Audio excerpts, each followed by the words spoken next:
വർഗവഞ്ചകർക്ക് താക്കീതുമായി CPI പ്രതിഷേധം.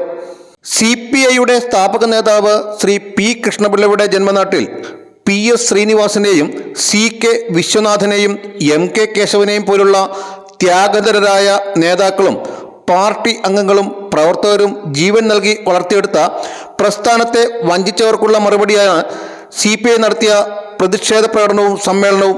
സ്വാർത്ഥ ലാഭങ്ങൾക്ക് വേണ്ടി കമ്മ്യൂണിസ്റ്റ് പാർട്ടിയെയും ഇടതുപക്ഷ പ്രസ്ഥാനത്തെയും വഞ്ചിച്ച K. അജിത്തിന്റെ രാഷ്ട്രീയ നെറുകേടുകൾക്ക് ദേശീയ നവോത്ഥാന പോരാട്ടത്തിൻ്റെയും ജാതിവിരുദ്ധ സമരങ്ങളുടെയും ഉജ്ജ്വല പാരമ്പര്യം പേറുന്ന വൈക്കത്തിൻ്റെ മണ്ണ് അർഹമായ തിരിച്ചടികൾ നൽകുമെന്ന് സംസ്ഥാന എക്സിക്യൂട്ടീവ് അംഗം CK ശശിധരൻ.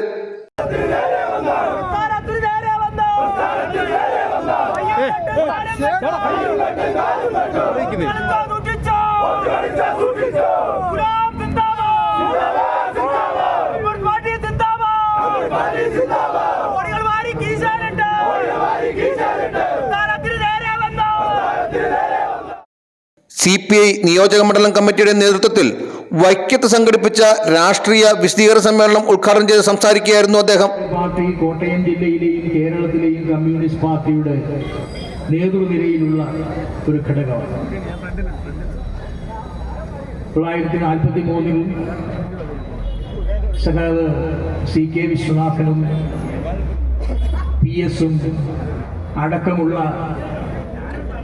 നമ്മുടെ പഴയകാല നേതൃത്വത്തിന് വേണ്ടിയിട്ടുള്ള പോരാട്ടങ്ങളിലൂടെയാണ് കമ്മ്യൂണിസ്റ്റ് പാർട്ടി കേരളത്തിൽ ശക്തി പ്രാപിച്ചു വരുന്നത്.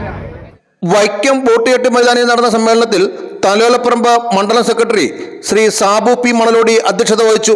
CPI ജില്ലാ secretary advocate VK Santhosh Kumar, സംസ്ഥാന കൺട്രോൾ കമ്മീഷൻ അംഗം R. സുശീലൻ, സംസ്ഥാന കൗൺസിൽ അംഗം ലീനമ്മ ഉദയകുമാർ, ജില്ലാ assistant secretary John V. Joseph, ജില്ലാ എക്സിക്യൂട്ടീവ് അംഗങ്ങളായ TN Rameshan, EN Dasappan, P. Pradeep, CK Asha MLA, advocate Binu Bose, Vaikom മണ്ഡലം സെക്രട്ടറി MD ബാബുരാജ്, കടുത്തുരുത്തി മണ്ഡലം സെക്രട്ടറി PG ത്രിഗുണസൻ, വൈക്കം മണ്ഡലം assistant secretary Shri N. Anil Biswas തുടങ്ങിയവർ സംസാരിച്ചു.